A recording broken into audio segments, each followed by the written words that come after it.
حبايبي طلبة ميدل 2 رجعنا ليكم بدرس جديد. تاني درس عندنا وهو الانترفلز. الدرس ده سهل قوي بس محتاجك تراجع معايا كده الاول على الساتس تاني، وازاي كنا بنكتب السات وكنا بنكتبها في اشكال عامله ازاي. يعني مثلا انا جيت دلوقتي سالتك قلت لك يا حبيبي تقدر تكتب لي النمبرز اللي هي smaller than 0. هتقول لي بسيطه قوي، انا معايا 3 2 1 0. دي كده النمبرز اللي هي smaller than 4. تمام. لو انا عايز مثلا النمبرز دي في الناتشرال نمبر، طبعا خلاص افتكرنا من المره اللي فاتت الناتشرال نمبرز اللي هي كانت 0 1 2 3 and so on. يبقى انا لو جيت قلت لك انا عايز الرقم ده في الناتشرال نمبر، فانت هتقول لي اللي اقل من 4 هو 3 و2 و1 و0 بس مفيش حاجه ثانيه. تمام. طب لو جيت قلت لك انا عايز نفس الفكره دي او نفس النمبرز دي، بس المره دي انا جيت قلت لك ايه بقى؟ تعالى كده فكرني، هي ايه الارقام اللي between negative 2 and 4؟ انا عايز الارقام اللي between negative 2 and 4 في انهي set يا مستر؟ قلت لك في set of integers، في set of integers اللي هي الزد. فهتقول لي الارقام اللي ما بين النيجاتيف 2 وال 4 طبعا بتتكتب بالشكل ده، نيجاتيف 2 والاي اللي هو النمبر اللي انا عايزه وال4، وطبعا بنعمل العلامه بتاعه الانيكواليتي دي، وكلنا فاكرين الانيكواليتي دي كانت بتتكتب ازاي، وهفكرك بيها برضو، هرجع لك عليها تاني. فقلت لي الارقام هي عباره عن نيجاتيف 1 0 1 2 3 and بس كده، هي دي الارقام اللي انت عايزها. فجيت بقى قمت جاي قايل لك سؤال تاني، انا عايزك تقول لي الارقام اللي between 2 و 4، 2 و 4 بس، انا عايز الارقام اللي ما بين ال 2 وال 4 بس مش في انهي ست بقى؟ في set of real numbers، انا عايزها في الريل. ايه الارقام اللي ما بين ال 2 وال 4؟ ما بين ال 2 وال 4 دي صغيره قوي، دي مسافه صغيره قوي، ده هو بس يعتبر ال 3 او شويه ديسمالز الصغيره. اقول لك لا، ده انا بقول لك الريل نمبر. الريل نمبر دي اللي هي كانت فيها حاجات كتير قوي قوي قوي، يعني ما بين اي 2 ريل نمبرز في انفينيت نمبرز، ما بين اي 2 ريل نمبرز في انفينيت نمبرز، في ارقام كتير قوي. طب انا هكتب الارقام الكتير قوي دي ازاي؟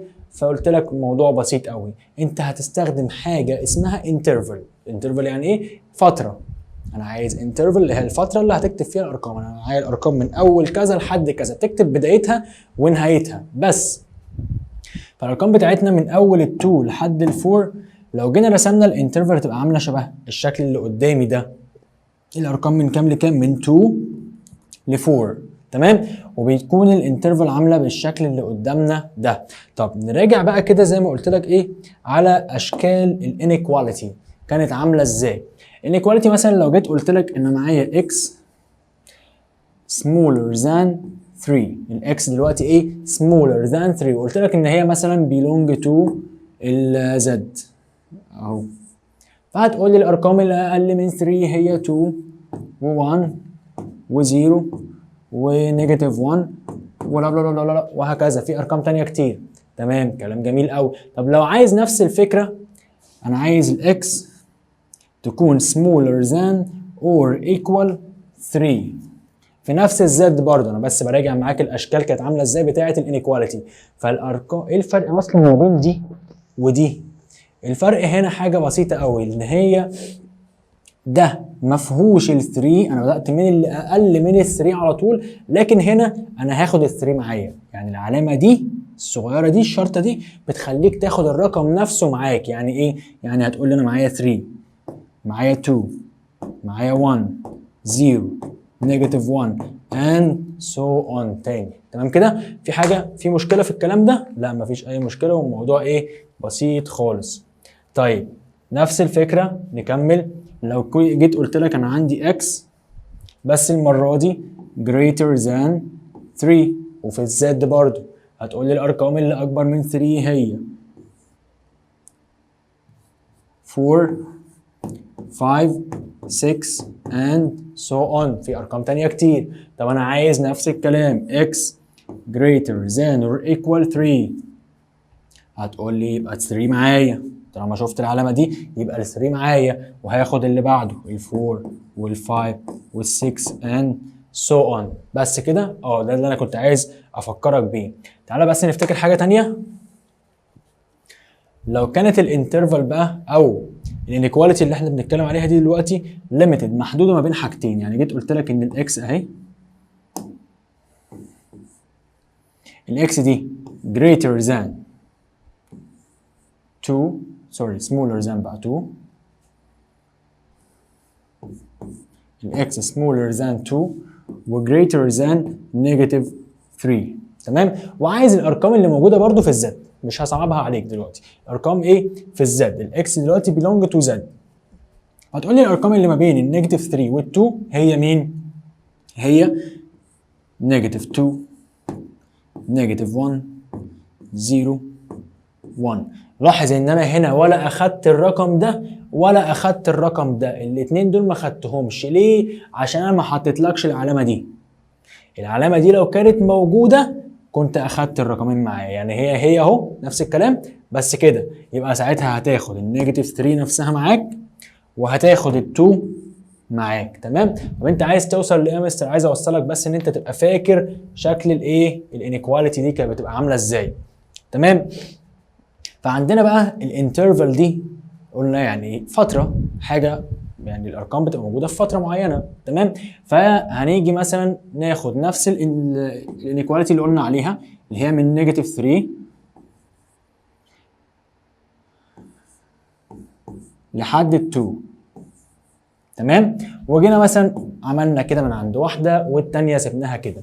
هنعملها في شكل انترفال. يعني ايه انترفال؟ بتكون براكت كده عامل بالشكل ده كده شكل الانترفال. لو جيت قلت لك ان الرقم ده معايا، العلامه دي معناها ان النيجاتيف 3 معايا موجوده معايا، فانت هتكتب البراكت ده هيبقى مقفول بالشكل ده، هيبقى كده ادي النيجاتيف 3 وادي ال2. تمام. طب من الناحيه الثانيه مفتوحه كده. لا لا لا، واحده واحده بقى كده. تعالى ناخد انواع الانترفالز بالتفصيل. عندي هنا الانترفالز بتتقسم في الاساس لحاجتين، تايبس اوف انترفالز. عندي حاجتين، ايه هما الحاجتين؟ حاجه اسمها limited interval وحاجه اسمها unlimited interval. تمام. او بنقول عليها برضو bounded interval و unbounded interval. يبقى انا عندي limited او bounded و unlimited او unbounded، يعني حاجه محدوده وحاجه مش محدوده. الكلام واضح. طب ايه الفرق ما بين الاثنين دول؟ تعالى كده نشوف واحده واحده. قال لك ان الليميتد دي نفسها بتتقسم لايه؟ لثلاث حاجات. اول حاجه اسمها closed interval، تاني حاجه اسمها opened interval، تالت حاجه اسمها half open interval. يعني ايه بقى الكلام ده؟ closed interval يعني الارقام بتكون الاثنين معايا، يعني زي كده مثلا جيت قلت لك x اهو، جيت قلت لك كده if x equal x where x belong to r، يعني انا دلوقتي حددت لك ان الاكس خلاص belong لمين؟ belong للار. ماشي. وجيت قلت لك ان الاكس ده between ال1 وال3، ما بين ايه؟ ما بين ال1 وال3. العلامه دي معناها ان هو ما بين ال1 وال3، وعملت لك العلامه دي اللي خلي بالك منها قوي دي، الاثنين من هنا فيهم greater than or equal او smaller than or equal، في علامه الايكوال. فده معناه ان الانترفال بتاعتك هتكون closed. اول ما تشوف الشرطه دي اعرف ان الانترفال بتاعتك هتكون ايه؟ closed، مقفوله. يعني ايه closed بقى؟ يعني هتكون عامله كده. الانترفال بتاعتي من 1 ل 3 وكلوزد، الاثنين مقفولين، الاثنين مقفولين. ليه خليت الاثنين مقفولين؟ عشان قال لي هنا اور ايكوال وقال لي هنا اور ايكوال.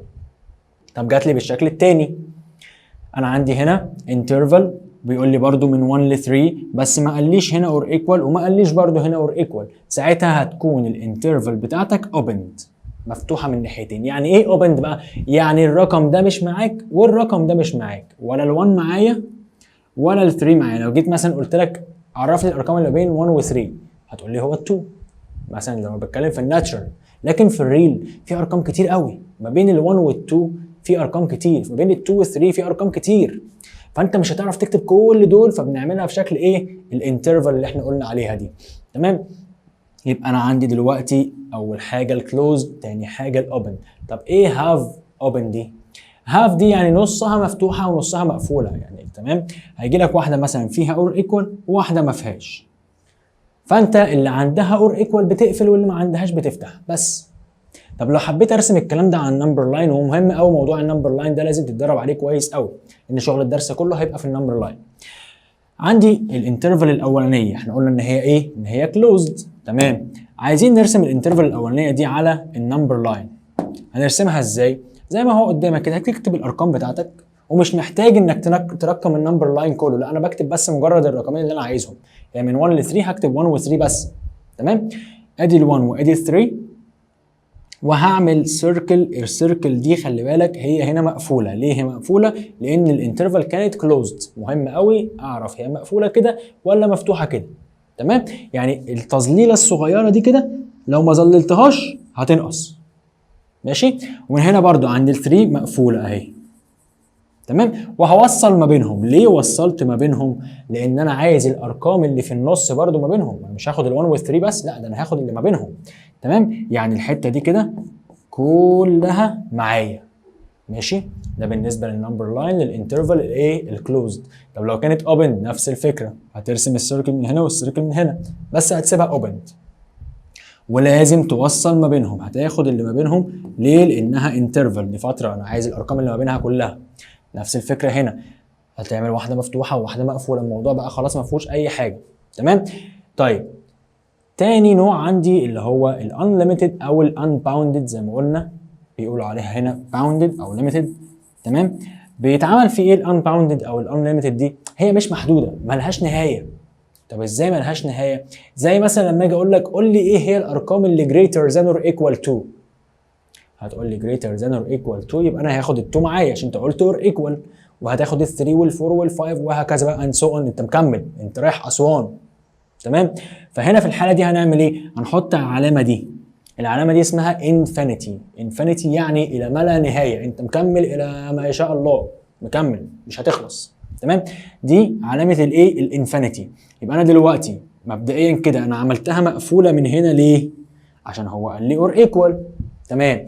طب بالنسبه لدي قلت له من 2 لحد انفينيتي وعيش بقى حياتك. طب بالنسبه للانفينيتي انا ليه ما قفلتهاش؟ عود نفسك الانفينيتي سواء بوزيتيف او نيجاتيف على طول مفتوحه، يبقى البراكت من عند الانفينيتي على طول مفتوح. ونركز في موضوع البراكت ده عشان الناس بتتلخبط فيه، ماشي.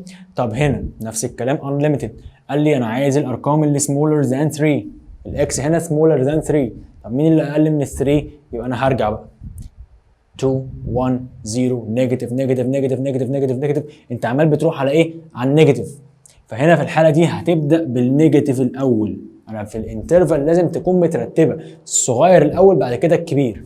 فبدات من نيجاتيف انفينيتي و3، هم رقمين بس اللي بيتحطوا جوه الانترفال، وبتقفل البراكت او تفتح البراكت على حسب ايه القوس. وبالنسبه للانفينيتي على طول مفتوحه، تمام. طيب معلومه بسيطه كده وهنأكد عليها تاني، بيقول لك هنا ان الار اللي هي الريل نمبرز، احنا قلنا عليها امبارح او قلنا عليها في الحصه اللي فاتت، ان الريل نمبرز هي عباره عن ايه؟ عباره عن الكيو يونيون الكيو داش، الاثنين اتحدوا مع بعض. طب هنا نفس الفكره، بيقول لك ان الريل نمبرز دي هي من نيجاتيف انفينيتي لحد بوزيتيف انفينيتي، وبيجي يسال عليها كتير قوي دي، خليك فاكرها ان الريل نمبرز هي ايه؟ هي ما بين النيجاتيف انفينيتي لحد البوزيتيف انفينيتي، والاثنين طبعا مفتوحين خلاص عرفناها. طب لو قلت لك انا عايز ار بوزيتيف، الريل نمبرز البوزيتيف بس، هتقول لي بسيطه من الزيرو لحد الانفينيتي. طب ليه فتحت الزيرو؟ ليه ما اخدتش الزيرو معايا؟ مش انت قلت لي انا عايز البوزيتيف؟ هو الزيرو ده بوزيتيف؟ لا عندك حق، الزيرو مش بوزيتيف.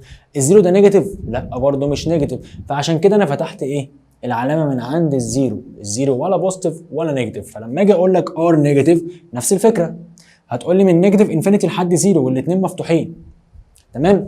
طب ار ستار ايه؟ ار ستار دي اللي هي النجمه اللي معموله فوق دي. ار ستار دي هي البوزيتيف والنيجاتيف مع بعض من غير الزيرو. يبقى اي حاجه فيها ستار اعرف ان الزيرو مش موجود، سواء كانت زد ستار ار ستار ان ستار، كل الحاجات دي ما كانش فيها الزيرو، تمام. طيب the set of non-negative real numbers، يعني ايه non-negative؟ non-negative يعني مش نيجاتيف. يعني ايه برضو؟ يعني البوزيتيف والزيرو، صح كده؟ يبقى كلمة non-negative اعرف ان انت الزيرو معاك. نون بوزيتيف اعرف برضو ان الزيرو معاك، يبقى نون نيجاتيف اللي مش نيجاتيف، فالزيرو مش نيجاتيف صح، وهاخد الايه البوزيتيف كله. نون بوزيتيف فالزيرو برضو مش بوزيتيف هقفله وهاخد النيجاتيف كله. تمام الكلام ده؟ تمام الكلام ده يا ابو حميد. طيب واحده كمان كده، ازاي نكتب الشكل انترفال؟ ازاي تجي لي المساله كده واكتبها في شكل انترفال؟ قلت لك يا اما closed يا اما open، على حسب ايه؟ على حسب العلامه دي، الانيكواليتي دي هي اللي هتحدد لك انت هتخليها closed ولا هتخليها open. طيب جاي لي هنا بيقول لي x where x belong to r، الاكس دي موجوده في مين؟ موجوده في الار. خلاص كده عرفت ان انت تكتب انترفال، ومن نيجاتيف 2 لحد 3 يبقى هتكتب بس الرقمين النيجاتيف 2 وال3. طب البراكتس هتعملها عامل ازاي؟ هل في واحده منهم عليها ايكوال؟ هل في حاجه من دول فيها اور ايكوال؟ لا ما فيش، يبقى خلاص الاثنين مفتوحين. تمام. واحده كمان x where x belong to r، والاكس دي between النيجاتيف 1 وال4. ما بين ايه؟ ما بين النيجاتيف 1 وال4. وخلي بالك من عند النيجاتيف 1 هنا في اور ايكوال، يبقى انت هتقفل من عند النيجاتيف 1. الانترفال بتاعتك هتكون closed من عند النيجاتيف 1. تمام كده؟ لكن من عند الفور هتكون opened، من عند الفور هتكون ايه؟ opened. طيب نيجي للي بعدها x where x belong to r، وقال لك ان الاكس دي مالها بقى المره دي؟ الاكس دي greater than 5، greater than or equal 5، greater than or equal 5، يعني من ال5 وانت مكمل بعد كده 6 7 8 9 وهكذا. فقلنا بنبدا بمين؟ بنبدا بالصغير، فاهو الصغير ال5، والانفينيتي طبعا دي اكبر منها لان دي بوزيتيف، خلاص يبقى من 5 لانفينيتي. طب هعمل ايه في ال5؟ هقفلها ولا هفتحها؟ حل معايا بقى يلا. هتخليها كلوزد، ليه؟ لان هي هنا اور ايكوال. تمام. طيب بالنسبه للانفينيتي قلنا الانفينيتي على طول مفتوحه. طب هنا انا عندي في دي بقى يقول لي x where x belong to r، والاكس مالها smaller than or equal negative 4، اصغر من او equal للنيجاتيف 4. اول ما اقول لك or equal حط على طول البراكت ايه؟ مقفول. طب ليه بدات بالنيجاتيف انفينيتي؟ لان ده الاصغر، نيجاتيف انفينيتي اصغر من النيجاتيف 4. تمام. تمام. تعال نشوف واحده كمان. هنا قال لي ان الاثنين closed من نيجاتيف 2 لحد 3 والاثنين كلوزد. طالما الاثنين كلوزد خلاص اقفل من ناحيتين والموضوع ما فيهوش حاجه. تمام. هنا قال لك ان الاكس جريتر ذان نيجاتيف 1، اكبر من النيجاتيف 1. طالما جريتر ذان نيجاتيف 1 فانت هتبدا من النيجاتيف 1 وتكمل الى ما لا نهايه. بس النيجاتيف 1 اوبند، وطبعا الانفينيتي على طول اوبند. ماشي. ده كده يبقى اول جزء عندنا في المنهج، انك عرفت يعني ايه انترفال وعرفت ازاي تكتب الانترفال بالشكل الصحيح، وازاي اخليها مفتوحه من هنا مقفوله من هنا، الكلام الجميل اللي احنا خدناه ده. تاني جزء عندي هو الاوبريشنز على الريل نمبرز او الاوبريشنز على الانترفالز. الانترفال دي هنتعلم بقى ازاي تعمل لها يونيون، ازاي تعمل لها انترسكشن، ازاي تعمل لها ديفرنس، ازاي ايه اعمل الكلام ده كله. طب هو ايه الفرق ما بين اليونيون والانترسكشن والكلام اللي انت بتقول عليه ده يا مستر؟ هعرفك كل ده دلوقتي. تعالى نشوف الاكزامبل اهو وهنتعرف فيه على كل حاجه من دول. واهم حاجه زي ما قلنا النمبر لاين هو اللي هيحل معايا كل حاجه.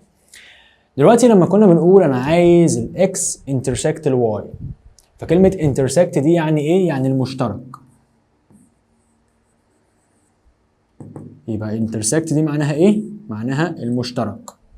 طب اليونيون معناها كله، انا عايز الاكس والواي كلهم مع بعض، الاثنين مع بعض. فالانترسكشن دي يعني ايه؟ يعني المشترك. لكن العلامه الثانيه بتاعت اليونيون دي رافعين ايديهم لفوق اتحدوا مع بعض، يبقى يونيون كله، هناخد كله مع بعضه. تمام؟ كانك فاتح كوبايه كده وبتصب جواها من ناحيتين، الاثنين دخلوا جواها. تمام؟ طيب هنحلها ازاي بقى؟ اول حاجه بتعملها انك بترسم نمبر لاين، وبيكون معاك قلمين. طبعا في الامتحان مش هيكون معاك غير قلم واحد الجاف اللي هو الازرق، طب معاك برضو الرصاص، فانت معاك القلم الازرق والرصاص. تمام. بترسم التو انترفلز دول، وعرفنا بتترسم ازاي. انا من الرقم ده للرقم ده كلوزد اوبند، بشوف على حسب ايه المساله، برسم واحده من فوق وواحده ثانيه من تحت. حلو قوي. انا عندي هنا كام؟ نيجاتيف 2 و4.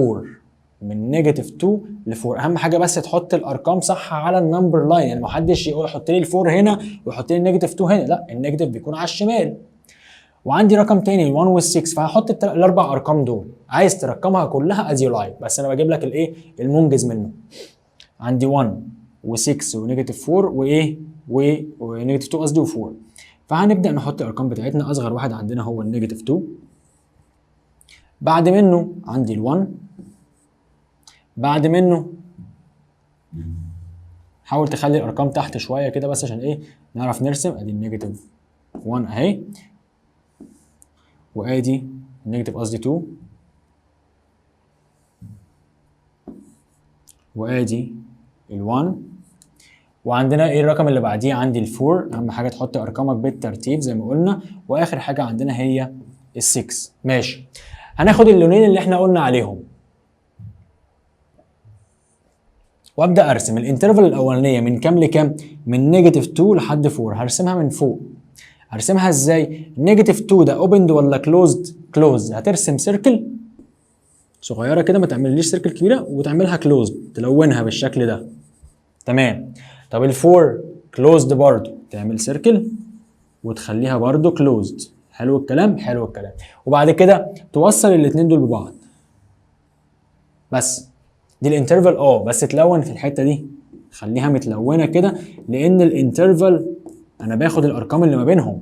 انا باخد من نيجاتيف 2 لحد ال4، يعني ال1 ده معاك في الانترفال دي، وفي ارقام تانية كتير قوي معاك. حلو حلو. نبدا نرسم الثانيه. الثانيه من كام؟ من 1، وال1 هنا اوبند لحد 6، وال6 هنا كلوزد. ماشي، كلام جميل. ابدا اوصل والون. بس ده الشكل اللي انا عايزه. من الشكل ده انا هعرف اجيب الانترسكشن وهعرف اجيب اليونيون. ازاي يا مستر؟ احنا قلنا ان كلمه انترسكشن يعني المشترك ما بينهم. انا عايز المشترك ما بين الاثنين دول، اللي موجود هنا وهنا في نفس الوقت. المشترك ما بين الاثنين دول يعني اللي متلون بلونين. الحته اللي فيها لونين هي فين؟ اهي، من اول هنا لحد هنا، دي اللي اخدت لونين، يعني ده المشترك. ده المشترك. طب هكتبه ازاي؟ هقول له ان الاكس انترسكت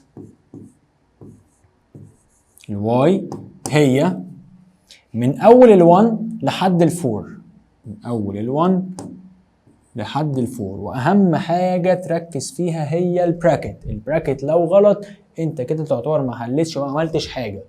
طب البراكت هعمله مفتوح ولا مقفول؟ انا اهم حاجه تبقى عارف انت عايز ايه. هو انا عايز المشترك.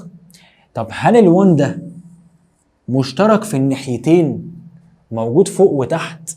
لا، ال1 موجود فوق لان احنا قلنا ان هو عدى عليها، لكنه اوبند تحت، مش موجود تحت. فخلاص كده طالما مش موجود تحت افتح يا معلم، لان انا عايز المشترك موجود هنا وهنا.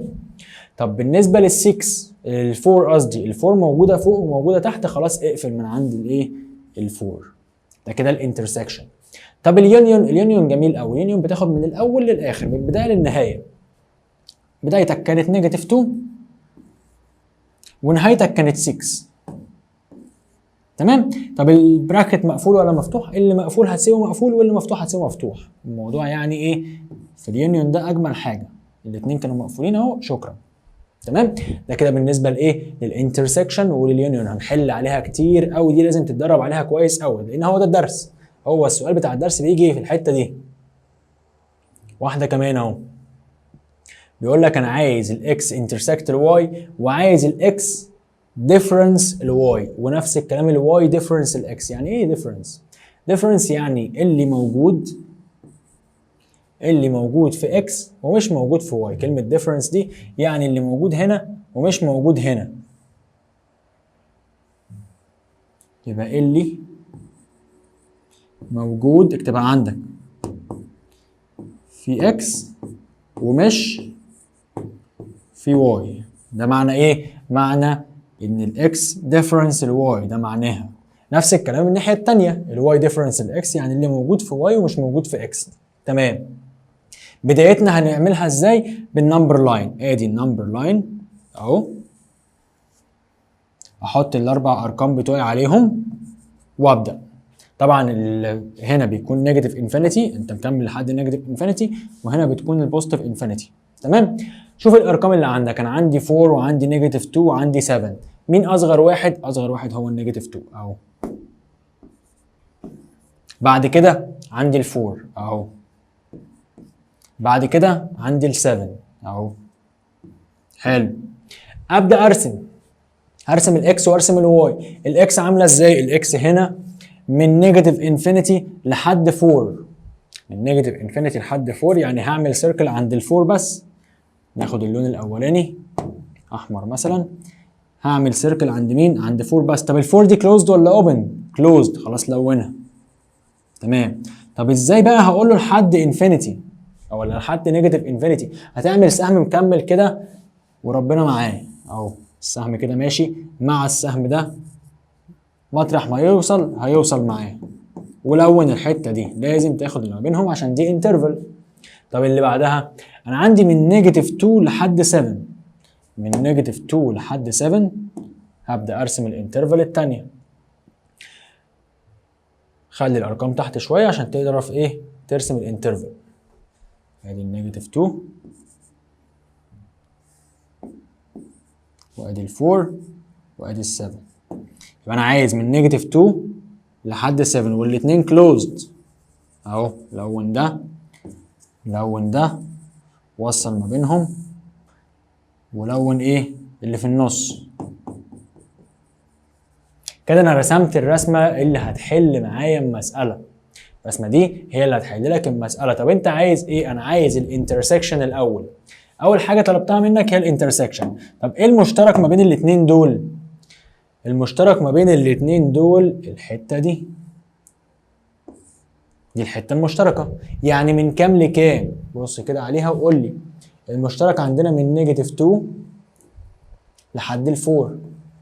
تمام. يبقى انا هقول له ان اول طلب انت طلبته مني اللي هو x intersect y من اول نيجاتيف 2 لحد ال4. تكتب الارقام الاول، بعد كده شوف البراكتس. قلت في الانترسكشن يعني المشترك، يعني لازم يكون في الناحيتين، موجود في الناحيتين. نيجاتيف 2 موجوده تحت؟ موجوده تحت. طب نيجاتيف 2 موجوده فوق؟ طالما متلون عندها كده او معدي عليها يبقى موجوده فوق. يبقى هتقفل من عند النيجاتيف 2. لازم تمشي بنفس الترتيب اللي انا بقول لك عليه ده، الارقام، وتمشي مع البراكت واحده واحده. ال4 متلونه فوق؟ متلونه تحت؟ يبقى اقفل من الناحيتين. تمام. طب اكس ديفرنس واي، قلت لك يعني اللي موجود في اكس ومش موجود في واي. هو مين الاكس ومين الواي؟ اللي فوق هو اللي كان الاكس، واللي تحت هو اللي كان الواي. طب انا عايز اللي موجود في الاكس ومش موجود في الواي. يعني انا من مطرح ما قصيت هنا في الحته دي كده هبدا اخد الارقام بتاعتي، لان كل دول موجودين تحت في الواي. انا عايز اللي مش موجود في الواي. يبقى هناخد منين؟ من اول هنا كده، من اول النيجاتيف 2 لحد فين؟ لحد الارقام اللي مش موجوده في الواي. يبقى انا ماشي كده من نيجاتيف 2 لحد نيجاتيف انفينيتي. تمام. طب هبدا اكتب مين الاول؟ انا هقول له بس كده انت عايز دلوقتي الاكس ديفرنس الواي اللي هي من نيجاتيف 2 لحد نيجاتيف انفينيتي. يبقى هتكتب النيجاتيف انفينيتي الاول اللي هي الاصغر. والبراكت بقى، ركز في البراكت بتاع الديفرنس عشان ده اكتر حاجه كانت الناس بتلخبط فيها. بالنسبه للديفرنس هقول لك على حاجه خليك فاكرها كويس قوي. مطرح ما هتقص اقلب. يعني ايه مطرح ما هتقص اقلب؟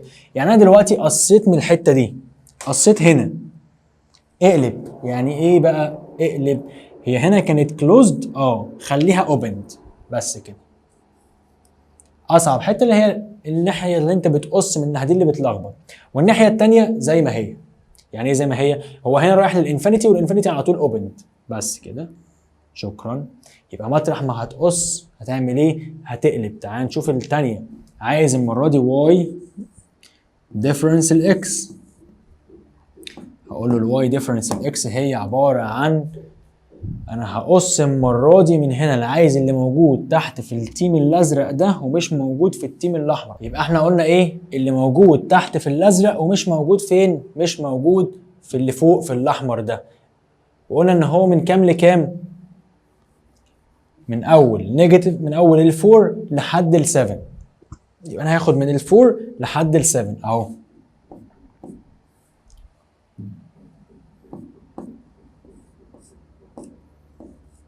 كلام جميل.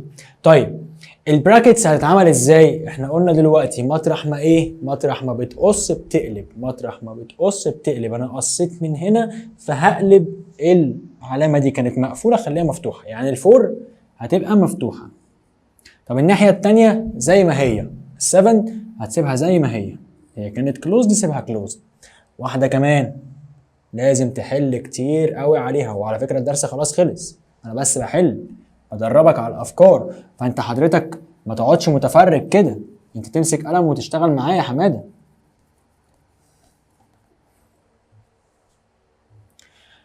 تعال نبص هنا، انا عندي الاكس من نيجاتيف 4 ل 0 والواي من نيجاتيف 2 لحد انفينيتي، وعايز الاكس ديفرنس للواي، وعايز ايه العلامه الغريبه دي؟ اكس وعليها شرطه كده. العلامه دي اسمها كومبلمنتري. اسمها ايه؟ كومبلمنتري. يعني ايه كومبلمنتري؟ يعني المكمله بتاعتها اللي بتخليها تبقى كامله وماليه هدومها كده وايه وبتكملها للاخر. يعني ايه برضو؟ مش فاهمك ايه اللي انت بتقوله ده، هقول لك بس لما نخش عليها. تعالى كده نرسم بس النمبر لاين الاول. ادي النمبر لاين،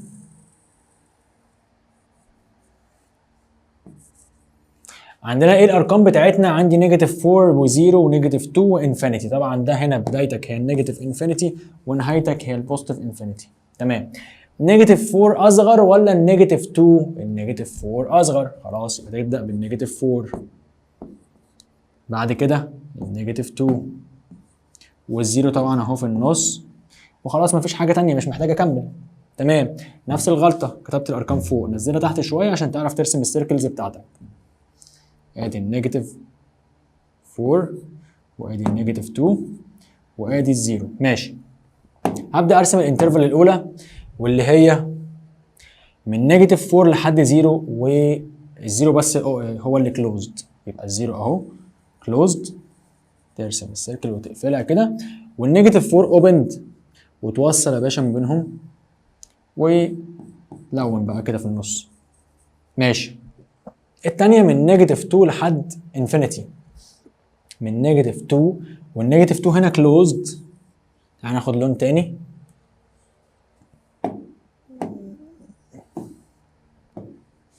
من نيجاتيف 2 قلنا كلوزد لحد انفينيتي، يعني انت مكمل الى ما شاء الله. يلا مع السلامه في رعايه الله حمد.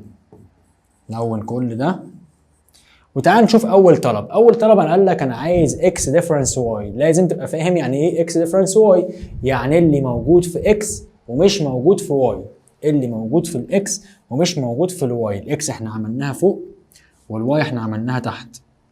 ايه اللي موجود فوق ومش موجود تحت؟ ايه اللي موجود في الاسود ومش موجود في الازرق؟ هتقوم جاي عامل كده تقص. انت نهايتك كانت فين يا ازرق؟ نهايتي كانت هنا، خلاص هقص من هنا. تمام. ومطرح ما بقص اعمل ايه؟ بقلب. يعني انا دلوقتي هاخد من نيجاتيف 2 وانا ماشي كده. هو انا ماشي كده اخري فين؟ اخرك في النيجاتيف 4. حلو. يبقى انا دلوقتي هقول له اول طلب انت طلبته مني اللي هو الاكس ده ديفرنس واي من نيجاتيف 4 لحد نيجاتيف 2. طب البراكتس بتاعتك هتكون عامله ازاي؟ مبدئيا النيجاتيف 4 دي بعيده، خلاص سيبه زي ما هو، البعيد سيبه زي ما هو. لكن مطرح ما بقص بعمل ايه؟ بقلبها. يبقى دي كده كانت كلوزد هتخليها اوبن. بس كده؟ والله بس كده خلصت. طب بالنسبه للكومبلمنتري دي بقى، الكومبلمنتري دي تعالى نركز على الرسمه بتاعت الاكس بس، انا مش عايز ابص على حاجه ثانيه غير الاكس. فتعالى نمسح دي كده ونرسم الاكس تاني لوحدها.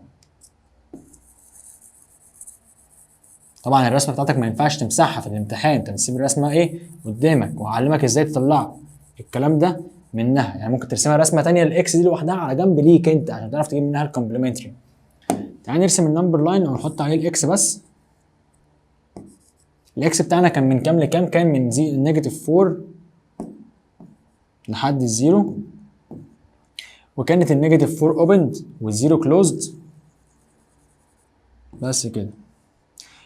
فكلمة كومبلمنتري دي يعني اللي هيكملها، اللي هيخليها تبقى ار، انا عايزها تبقى الريل نمبرز كلها.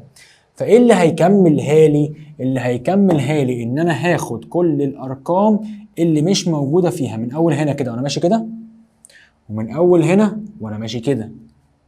يعني هعمل ايه برضو؟ يعني حضرتك هتاخد الريل نمبرز كلها ما عدا دي، الريل نمبرز كلها ما عدا دي. يعني ممكن اقولها له كده، ممكن اقول له ار كلها ما عدا، يعني ديفرنس الانترفال اللي قدامنا دي اللي هي كانت من نيجاتيف 4 لحد 0. او اكتبها بطريقه ثانيه، والطريقه الثانيه هي البروفيشنال اكتر. الطريقه الثانيه اللي هي ايه بقى؟ ان انا هقول له الارقام بالتفصيل. هقول له انا معايا من 0 لحد بوزيتيف انفينيتي، ومعايا من نيجاتيف 4 لحد نيجاتيف انفينيتي، الاثنين دول انا عايزهم. تمام؟ يبقى انا هقول له انا عندي من اول نيجاتيف انفينيتي اهو لحد نيجاتيف 4. طبعا دي اوبند ومطرح ما بقص بقلب، ودي كلوزد. هي ويونيون معاها من اول 0 لحد بوزيتيف انفينيتي، من الزيرو لحد الانفينيتي. ده طبعا على طول اوبند، وده هنا كان مقفول هفتحه. ده الصح، ده الاحسن انك تعملها كده. طب هي بتيجي كتير؟ مش بتيجي كتير، بس برضو ايه، لازم تتدرب على الكومبلمنتري. اللي بيجي اكتر منها كومبلمنتري لما تكون المساله unlimited. يعني مثلا هيجي يقول لك انا عايز واي كومبلمنتري زي اللي بعدها كده. تعال نشوفها هنعمل فيها ايه. هنا بيقول لي انا معايا الاكس من اول نيجاتيف انفينيتي لحد ال 2، ومعايا الواي من اول نيجاتيف 1 لحد بوزيتيف انفينيتي. عايز الانترسكشن وعايز اليونيون وعايز الديفرنس وعايز الكومبلمنتري، عايز كل حاجه، عايز الاربع حاجات اللي خدناهم. فتعالى نرسم الانترفال كده، او نرسم النمبر لاين بتاعنا ده. مالك يا عم؟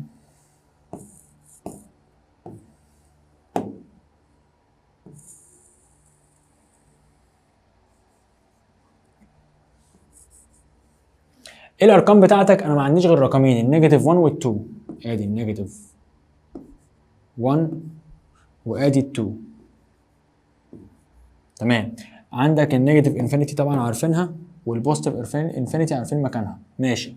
نبدا نرسم الانترفال الاولانيه اللي هي من نيجاتيف انفينيتي لحد 2. يعني انا معايا 2 بس اهو كلوزد، وماشي لحد النيجاتيف انفينيتي. لازم تعمل سهم كده عشان تعرفوا ان انت مكمل. تمام. الثانيه من نيجاتيف 1 لحد بوزيتيف انفينيتي. ماشي، نفس الكلام بس اغير اللون اهو. من ايه؟ من نيجاتيف ال1 ده، والنيجاتيف 1 هنا اوبند لحد البوزيتيف انفينيتي. يلا بينا. تمام كده انا رسمت الانترفال بتاعتي. ابدا اشوف الاربع طلبات اللي هو طلبهم مني. اول حاجه عايز الانترسكشن، وقلنا الانترسكشن ده يعني المشترك، المشترك اللي متلون باللونين. يعني انا هعمل كده وهعمل كده. المشترك من اول نيجاتيف 1 لحد ال 2، دي الحته المشتركه اهي. لازم تبقى محدد الحته المشتركه بتاعتك. فاقول له اول طلب انت طلبته مني هو ايه؟ الاكس انترسكت الواي هي من نيجاتيف 1 لحد 2. طب العلامات هتبقى مقفوله ولا مفتوحه؟ قلت في الانترسكشن يعني ايه؟ يعني المشترك، يعني لازم يكون موجود في الناحيتين. مين في دول موجود في الناحيتين؟ موجود فوق وتحت. ال2 موجوده فوق وتحت، متلونه فوق اهي ومتلونه تحت. لكن النيجاتيف 1 متلونه فوق لكن هي اوبند تحت، فهتبقى اوبند زي ما هي، ودي كلوزد. طب اليونيون جميل، هياخد من البدايه للنهايه. بدايه للنهايه من اول نيجاتيف 1 نيجاتيف انفينيتي لحد بوزيتيف انفينيتي. يبقى الاكس يونيون واي هقول له من نيجاتيف انفينيتي لحد بوزيتيف انفينيتي. واحد شاطر هياخد باله ان العلامه بتاعت دي او الشكل ده من نيجاتيف انفينيتي لبوزيتيف انفينيتي ده احنا قلنا هو تعريف مين؟ هو تعريف الار كلها، الريل نمبرز. ماشي. تالت حاجه عايز الواي ديفرنس الاكس، الواي ديفرنس الاكس يعني اللي موجود في الواي ومش موجود في الاكس، الواي اللي هي اللي تحت. مين موجود تحت مش موجود فوق؟ هقول له الواي ديفرنس الاكس هي عباره عن من الحته دي وانت مكمل كده، اللي موجود تحت ومش موجود فوق، من اول ال2 وانت مكمل كده، فهتكتبها عندك 2 لحد الانفينيتي. طب العلامات قلت مطرح ما بقص بقلب، انا قصيت من هنا يبقى هقلب، هي كانت كلوزد خليها اوبند. طب بالنسبه للانفينيتي على طول مفتوحه. ماشي. اخر واحده عايز الاكس كومبلمنتري، الاكس كومبلمنتري يعني المكمله بتاعتها، يعني انا عايز اكملها اخليها اللي مش موجود في الاكس من الاخر، يعني انا عايز ايه الارقام اللي مش موجوده في الاكس. هي الاكس فين؟ الاكس من 2 وانت ماشي كده، تمام. طب مين اللي مش موجود في الاكس؟ اللي مش موجود في الاكس من اول هنا وانا ماشي الناحيه الثانيه، تمام.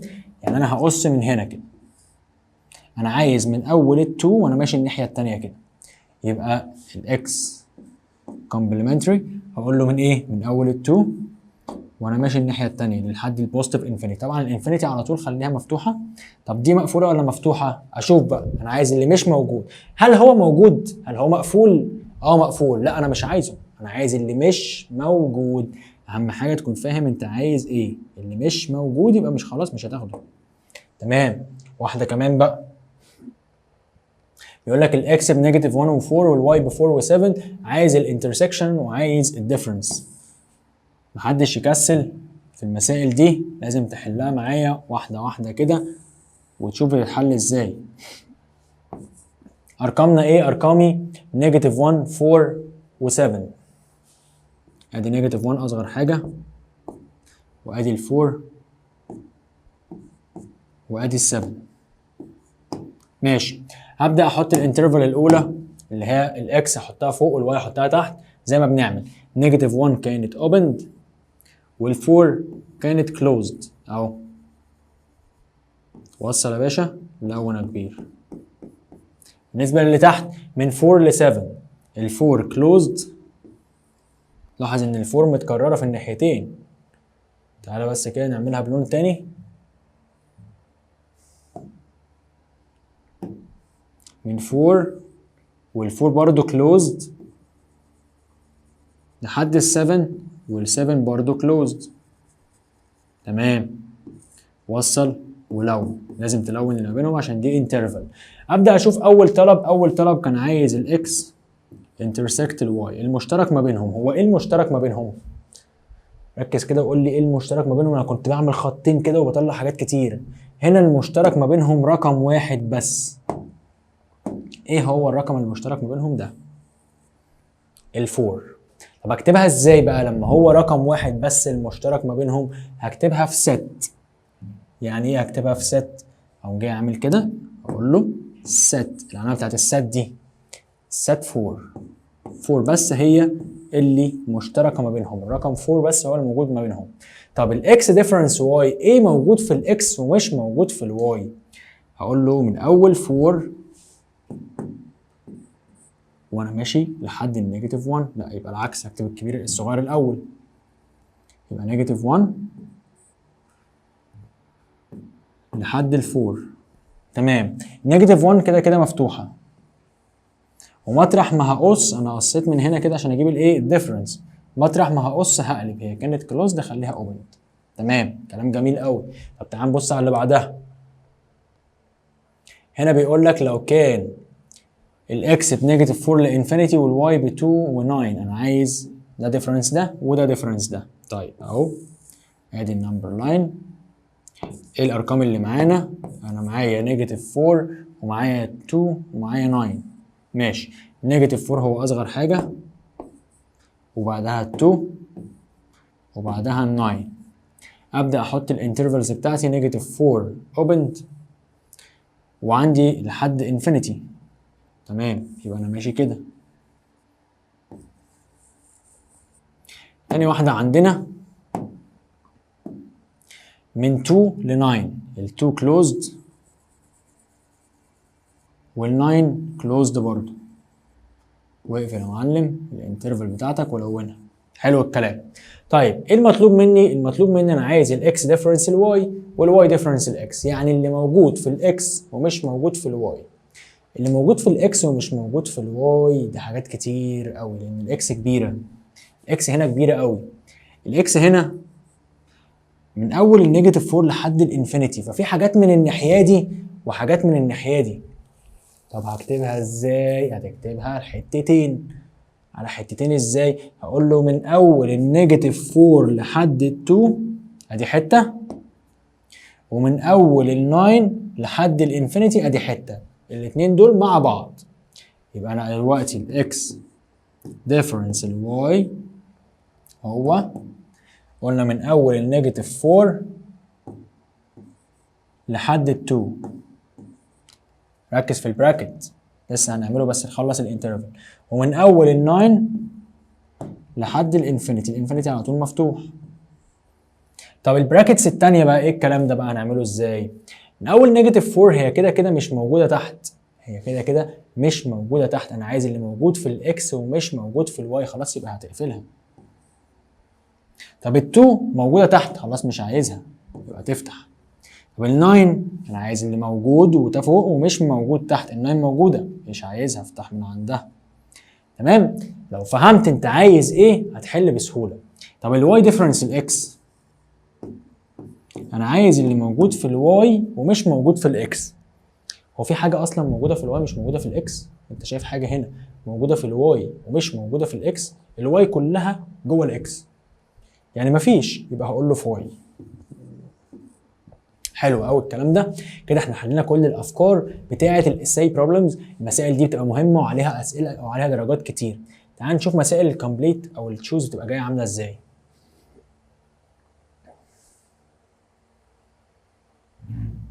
ممكن يجي لك مسائل بالشكل ده ودي حلينا عليها كتير خلاص، اللي هي انترفال مع انترفال احنا حلينا عليها كتير، فانت دول حلهم مع نفسك. ولو في اي حاجه وقفت معاك ابعت لي طبعا على الواتساب او ابعت لي او اكتب لي كومنت بالحاجه دي وهحلها لكم في فيديو. طب لو جات لي بقى انترفال مع ست هنعمل ايه في الحاجات الجميله دي بقى؟ بص يا معلم، اهم حاجه برضو تبقى فاهم انت عايز ايه. انا دلوقتي معايا انترفال مقفوله، يعني الرقمين دول موجودين معايا ال3 وال5، عايز المشترك ما بينها وما بين الست دي. يعني ايه ست؟ يعني الرقمين دول بس. هو ايه الفرق ما بين ده وده؟ ده ست يعني الرقمين دول بس، لكن دي انترفال يعني انا عايز يعني موجود جواها من 3 ل 5 كل اللي ما بينهم موجود. وصلت؟ تمام. انا عايز بقى المشترك ما بينهم. المشترك ما بينهم يعني الارقام اللي موجوده في الناحيتين. هو هنا ما فيهاش غير رقمين، دي فيها حاجات كتير.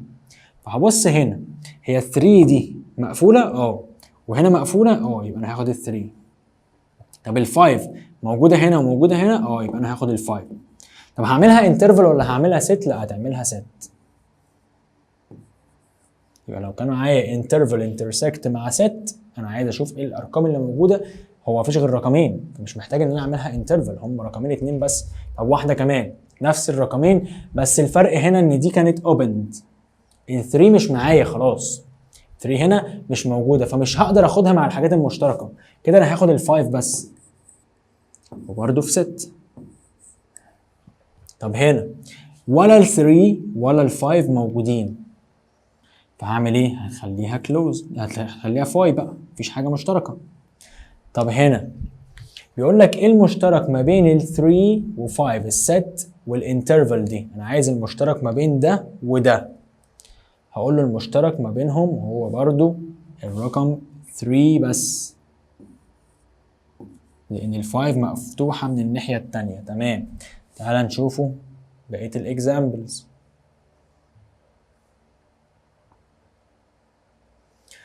عندك هنا بيقول لك انا عندي 1 و6 closed وعندي الست اللي هي 1 و6 بس. عايز ده يونيون ده. يعني ايه يونيون؟ يعني الاتنين مع بعض. طب هل في حاجه هنا في دي مش موجوده الناحيه الثانيه؟ هي كلها جواها اصلا ودي مقفوله، فخلاص هتديني الايه؟ هتديني الانترفال كلها. يبقى دلوقتي لما يكون انترفال يونيون ست تديني ايه؟ تديني انترفال. طيب نفس الكلام الانترفال اهي من 1 ل 6 بس في واحده منهم اوبند، وقال لي خد معاها ال1 وال6، فهاخد معاها ال1 وال6.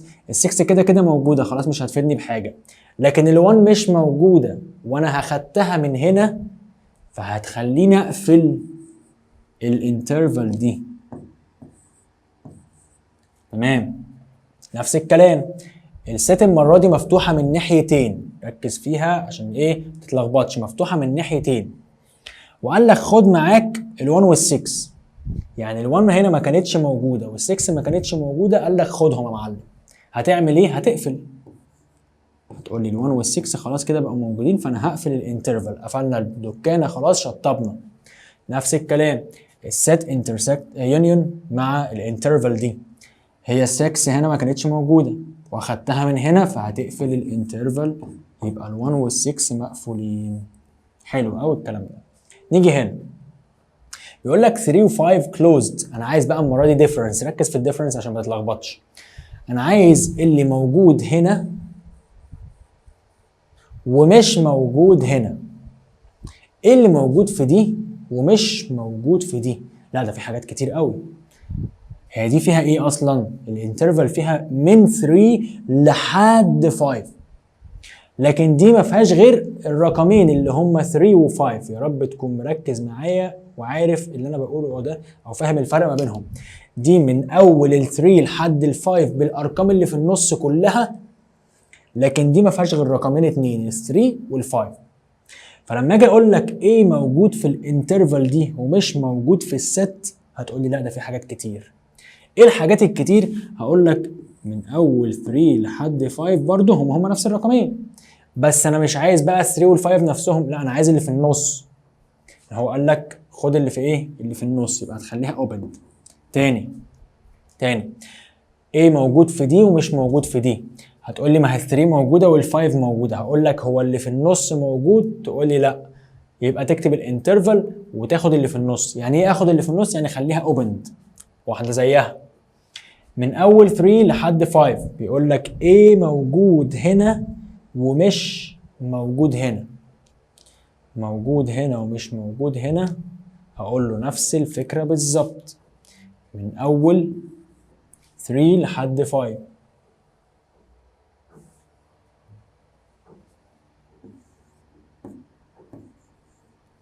اللي موجود هنا ومش موجود هنا. تمام. هل ال3 موجوده هنا اصلا؟ لا مش موجوده، فخلاص سيبها زي ما هي ايه اوبن. هل ال5 موجوده هنا؟ موجوده. طب هل هي مش موجوده الناحيه الثانيه؟ لا موجوده الناحيه الثانيه، فخلاص هتخلي الاثنين اوبن. ماشي. اللي بعدها 3 و5 الاثنين اوبن، انا عايز اللي موجود في دي ومش موجود في دي. اللي موجود هنا ومش موجود هنا نفس الفكره بالظبط. تعال نشوف اللي بعدها بقى. بيقول لك الار انترسكت مع ال2 وال4. ايه المشترك ما بين الار اللي هي الريل نمبرز كلها، المشترك ما بينها وما بين الست دي او الانترفال دي سوري؟ هقول له الار كلها المشترك ما بينها وما بين دي هو الانترفال نفسها. يعني ايه؟ يعني انت موجود جوه البيت، ايه المشترك ما بينك وما بين البيت؟ انت موجود جوه، انت كده كده موجود جوه، فالمشترك ما بينكم انا موجود اصلا، انا موجود جوه البيت. فهقول له الانترفال كلها ال2 وال4. طب هنا الار يونيون الانترفال دي، يونيون يعني هتاخدها كلها، يبقى هقول له الار كلها. طب الار ديفرنس الانترفال دي، ايه موجود في الار ومش موجود هنا؟ لاحظ ان دي من اول ال2 وال2 مش موجوده لحد الايه الانفينيتي، فهبدا العكس بقى، انا عايز اللي مش موجود نيجاتيف انفينيتي لحد ال2. طبعا النيجاتيف انفينيتي كده كده مفتوحه، وال2 هخليها مقفوله. ليه؟ لان هي اصلا مش موجوده.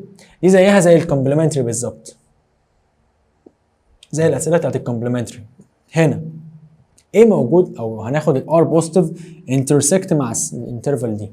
ار بوزيتيف يعني زي الارقام البوزيتيف بس اللي مشتركه ما بين دي ودي، يبقى انا معايا من اول الزيرو لحد ال6.